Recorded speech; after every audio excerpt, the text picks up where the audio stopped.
So the love affair was not with, see, a mistake we make is we get into these academies and then our love affair is with them. He didn't do that. He went in there armed with his love for his people. So what he did was to attack their defining paradigm at its core. And let's just take a glance at these ideas. This is where I can get kind of lost in doing this because I like to do it. So you got to stop. I won't do a whole lot. But I do want you to hear them, especially the children. These are the conceptions that we need to, in order to fully understand the impact of his challenge. Let's hear them. What they did was to take human beings in cultural context, but not really, through stages which were hierarchical. Okay? All of them did that. They even wanted to connect brain development, you hear what I'm saying? Capacity with these stages of development. This is the kind of thing Diop was fighting against, all right, attacking. They wanted to align brain development with family development, with technological development, and so forth. Language, all of these things. Marriage systems. I mean, they would just be running their head, as we say. We used to say in the old days, you all older people might have heard. In other words, they're just talking. But they could do that because they had the structure of the academy behind them, which had all of the power of European world domination and white supremacy behind it. That's what supports the academy, y'all. Okay? So they could get in there, and as so-called scientists could write whatever they wanted, which fit their cultural ego.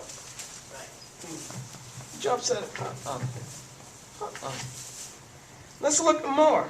Let's focus specifically on Lewis Henry Morgan, one of the fathers of Western anthropology. He said that in the first stages of cultural development, you had total promiscuity. And that he called this group marriage. This was the lowest form for him, so that lowest savagery. He actually made that. This is a stage of cultural development. Lowest savagery. Okay? And by the way, it goes through, if I get to that, you got low, middle, and upper savagery. You know, and then it goes to barbarism, and you got that as well, right? I mean, what is that? It would be games, you know, if anybody was really talking about it in a serious way. That you know, you have children, they're making up their stuff, you know, and then it becomes valid because it's in this academic setting. I mean, you have to think of the influence that ideas like this had around the world, globally. Here you are, you know, a financially poor African student in Kenya, and you get the opportunity to go to the school, which then gives you the opportunity to go to the next one, and then finally you get to go to the university of something over here in America. And you study, you have a course on anthropology. And this is what they teach you. How does that affect you? How does it affect your vision of what you need to do with your life later? Of what your people need to do, of what Africa needs to become? You probably want it to become more European, which is where we're at right now. Okay? The so-called leadership in Africa, that's really what they're trying to do.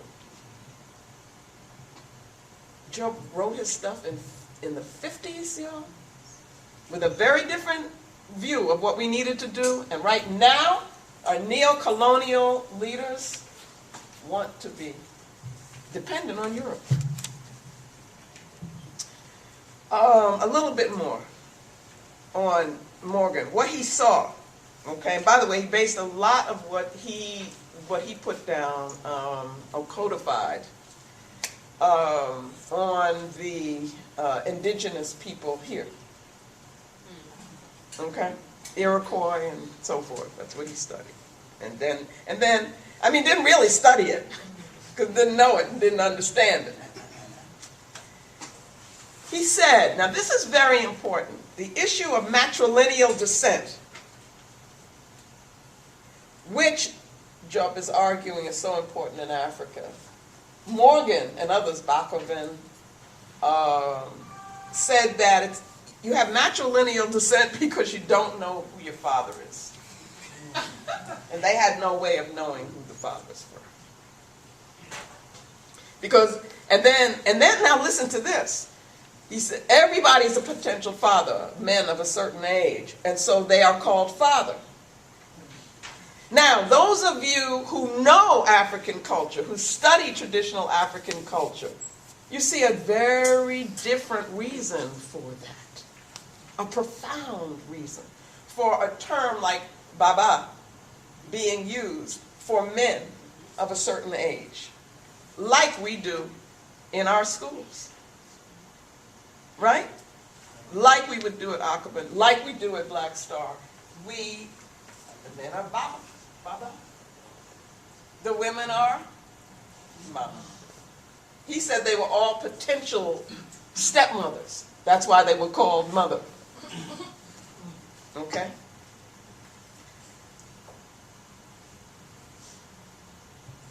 Savages, he said, had stunted mentality. And this was implied by their acceptance and sanctioning of brutish forms of marriage, like brother and sister incest.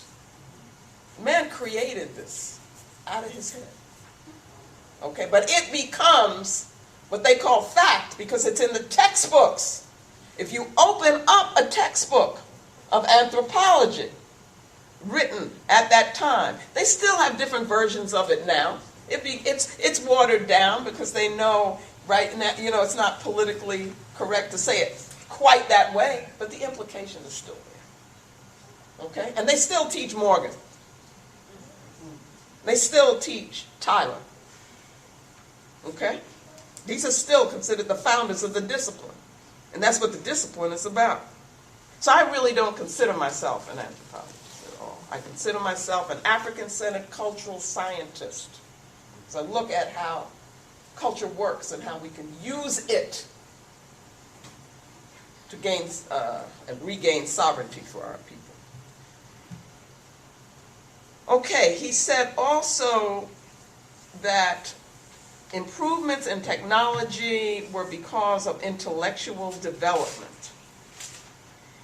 And that as you eliminated these early family forms, which he considered savagery and they were brutish, that it allowed your intelligence to develop. Check that out. In other words, you change the cultural form and then that frees you so that then your brain can develop more. Now remember, this isn't just some crackpot saying this. They're respected people. They're respected social scientists, which are crackpot, right? But to them, they represented, these are the founding fathers, almost literally, of the discipline of anthropology. And sociology is not, there's not a big, I could do the same thing in that, right? Okay. And then he goes into the principle of natural selection, so that the more intelligent ones are developing these better family systems and so forth. And he says you move from the promiscuous horde that was in lower savagery.